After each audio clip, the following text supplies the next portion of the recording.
Have you ever thought about where your produce comes from? Most grocery chains receive produce from various local and national farmers. In fact, there are about 3.4 million farmers in the United States today.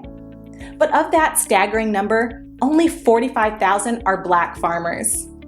At the Better Buggy, we are a proud group of Atlanta-based Black-owned farmers, selling produce locally and nationwide. Our easy-to-navigate online platform makes it easy for you to make a one-time purchase or to simplify your life by subscribing to our weekly produce box. Whichever frequency you choose, you can order with confidence, knowing you'll receive 100% organic farm-fresh produce. If you're looking for a thoughtful gift for a loved one that they'd actually find useful, be sure to pop by our online store where you can snag a gift card your recipient can use to order their own produce and t-shirts. Ready to start supporting local Black-owned farms and making healthier food decisions? Visit thebetterbuggy.com now to start shopping.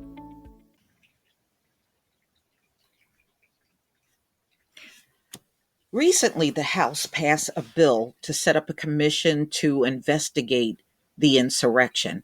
And the GOP and Mitch McConnell are trying their best to shut this thing down. They do not want the insurrection to be investigated. Oh, see, it's okay to have panels for us and stall and end up giving us nothing, but they want to quash and make this thing disappear. There's no making it disappear. The whole world saw it. there's no making it disappear. So they don't want this. They're trying to shut it down. And pay attention, y'all, because this is how they quash any crimes they commit. There's always someone sitting in the cut to shut it down, make it go away, and it always makes it look like they're not committing crimes, but actually they are. But there's always someone giving them the benefit of the doubt. You know, that thing that we never get? Yeah, that.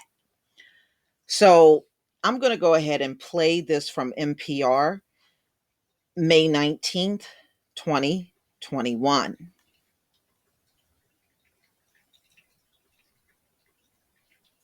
Today, 35 Republicans joined all the House Democrats to approve a bill creating a commission to investigate the January 6th attack on the Capitol. This vote came after the top House and Senate Republican leaders aligned against the plan just hours before the House vote. That frustrated Democrats. Don't talk to us about bipartisanship, and then when you get it, turn your back on it. That's Rules Committee Chairman Jim McGovern sharing that frustration on the House floor. NPR congressional reporter Claudia Grisales joins us now with details. Hi, Claudia. Hi, Ari. This commission's modeled after the 9/11 panel. So how would it be structured and report on its findings?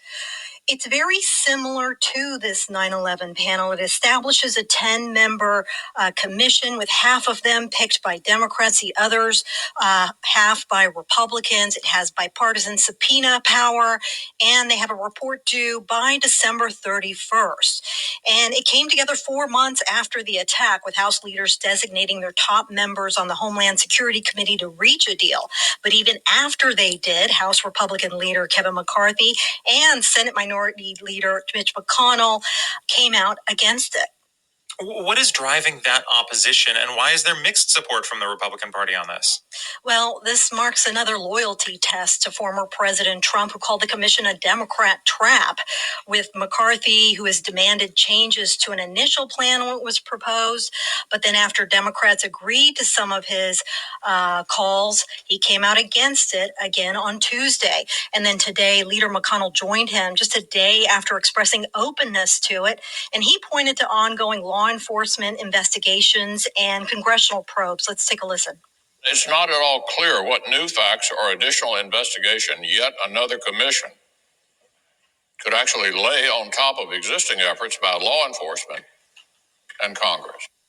He and other Republicans have cycled through a list of concerns since the commission was proposed, and as Democrats would give in, whether it's the split panel or the bipartisan subpoena power, you hear these GOP members come up with new reasons to say no.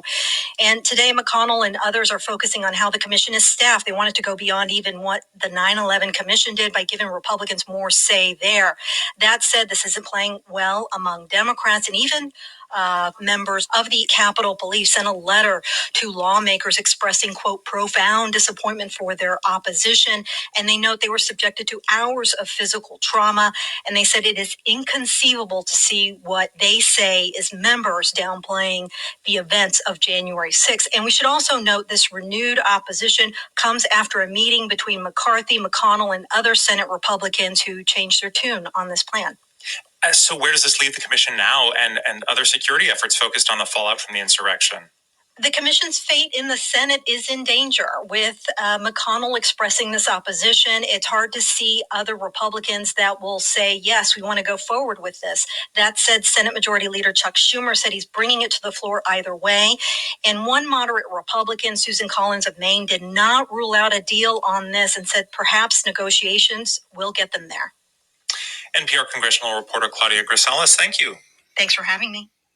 So about a week ago, I saw an article where Trump is telling them not to let this commission happen. Well, Trump really is a former president, and he really don't have any political pull anymore. But you can see they want these people to get out of the whole thing and for this thing to go away. And we'll see how this all pans out, especially since it passed the House, and we'll see if it gets through the Senate. But I just find it amazing how they're all rising up to try to shut this thing down.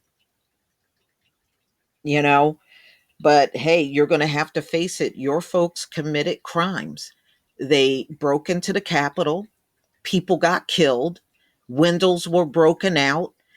Poop and pee was smeared all over the Capitol. They broke into people's offices. They looted the Capitol. And the list goes on and on and on. It's amazing how these folks don't want to be accountable for nothing. Nothing. Don't blame them for nothing, even if their hands were 100% in something. Don't blame them. It's not my fault. I didn't do anything. I was in there, but I didn't do nothing. Oh my goodness. The excuses are just mounting. And it is just so funny. When things are going down with us, these same people ain't trying to get you out of anything. They are only focused on their own, and that's it, and no one else. And to me, if you're going to think about yourself, then don't try to lead. Don't try to lead. Just go off and do whatever, but don't try to lead, and all you think about is yourself. But y'all, please tell me what you think. Please leave your comment and subscribe. Don't forget to hit on the notification bell, and I'll see you on the next video. Peace.